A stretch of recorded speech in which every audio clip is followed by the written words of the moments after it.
Сәлем достар, менің YouTube каналыма қош келдіңіздер. Мен бүгін сіздерге дауыс аппараттарының дамуындағы ең қарқынды кезең, мутацияға дейінгі кезең туралы айтатын боламын.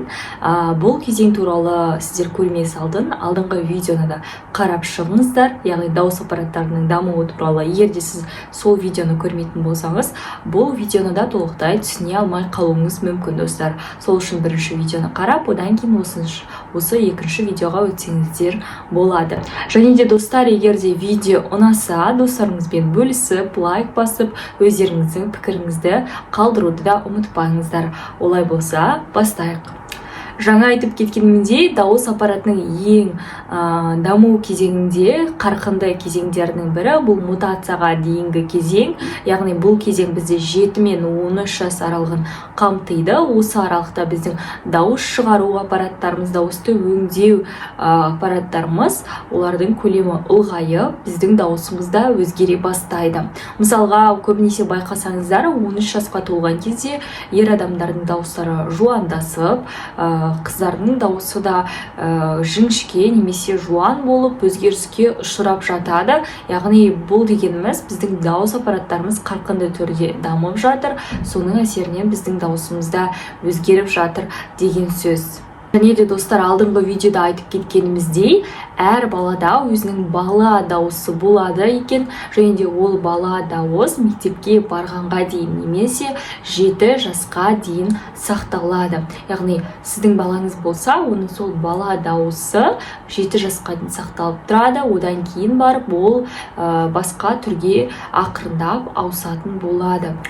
Және де достар, ең қызығы, бізде балалардың дауысы тіпті 12 жастан бастап ересектердің дауыстарына сай келетіндей болады екен. Яғни ересек адамдардың дауысы қандай болса, 12-13 жастағы балалардың да дауыс аппараттары солай дамуы керек, және де солардың дауысына сай болуы қажет екен.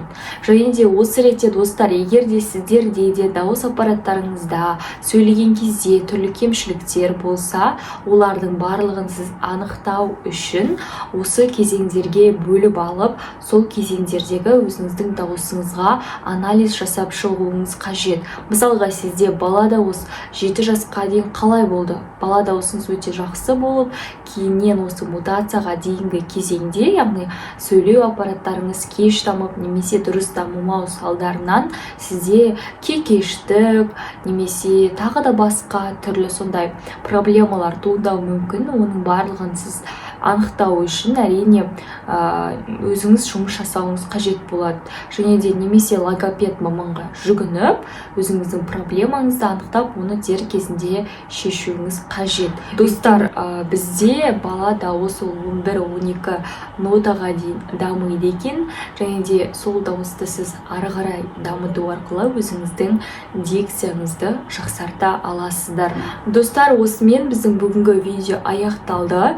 Келесі видеода мен сіздермен тағы да басқа да осы дауыс аппаратының даму кезеңдерімен бөлісемін. Егер де видео ұнаса, менің каналыма тіркеліп, лайк басуды ұмытпаңыздар. Және де достарыңызбен де бөлісіңіздер.